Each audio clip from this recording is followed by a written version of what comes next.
propriétés de Thalès, exercice brevet, correction de l'exercice 2 de la fiche. Donc, le cône. Est-ce que dans le cône, on a fait un découpage parallèle ou pas? Alors, on a un dessin du cône dessiné pointe en bas, et puis on a un rayon dessiné sur la base, et puis ensuite un rayon dessiné à l'endroit où on a coupé. Matérialiser en pointillé également le segment AS qui représente en fait la hauteur du cône. Donc, il faut se rendre compte ici que les rayons AB et HC sont perpendiculaires à la hauteur. Pour se repérer un petit peu mieux, comme d'habitude, on sort le dessin un peu plus simple du cône. Donc ici on a A, on a B, H, C et ici S. On sait que la hauteur fait 24 cm. On sait que AB fait 10 cm. On obtient un cône plus petit de rayon de base HC 7,5 cm et avec une hauteur plus petite de 18 cm. Voilà. Donc la question c'est est-ce qu'on a réussi à couper parallèlement à la base? On a essayé de faire en tout cas bien perpendiculairement à la hauteur. Donc voilà, on ne peut pas utiliser la réciproque du théorème de Pythagore puisqu'il nous manque cette dimension ici pour savoir si là il y a un angle droit. Donc assez clairement on voit bien deux triangles proportionnels l'un à l'autre. On va utiliser la réciproque du théorème de Thalès. On calcule en priorité, on calcule d'abord et de manière séparée les deux rapports qui nous intéressent. Donc je calcule d'abord.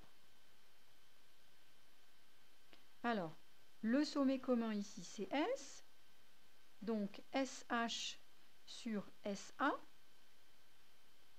Voilà. Et ensuite, SC sur SB, on n'a aucun renseignement. Donc on va prendre HC sur AB. D'accord? J'avais pris le plus grand en dessous, en dénominateur. Donc je garde cette idée-là. HC sur AB. Voilà. Je remplace par ce que je connais et je calcule. Alors SH, ça fait 18. SA, ça fait 24. Ensuite, on a... Pardon, HC, ça fait 7,5. Et AB, ça fait 10. Ici, on se rend compte que 18 et 24 sont dans la table de 6. Donc, je peux simplifier par 6. 18 divisé par 6, ça fait 3. 24, c'est 6 fois 4. 24 divisé par 6, ça fait 4. Ici, c'est la même chose que 75 sur 100 en multipliant haut et bas par 10. Et 75%, tout le monde sait que c'est les 3/4. Donc, les rapports sont égaux. Si vous ne faites pas le travail que j'ai fait de tête, vous pouvez bien évidemment utiliser votre calculatrice pour arriver au même endroit. Maintenant, je rédige la réciproque. Comme les triangles, alors SHC et SAB,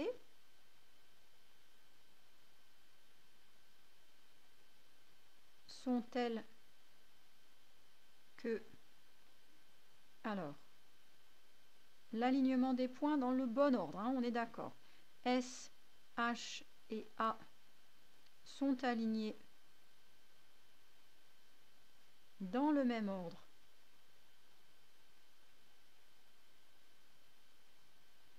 que S, C et B. Et enfin, les rapports sont égaux, c'est-à-dire SH sur SA est égal à HC sur AB. Alors, je peux appliquer la réciproque du théorème de Thalès. Alors j'ai écrit tout ça, c'est bien long.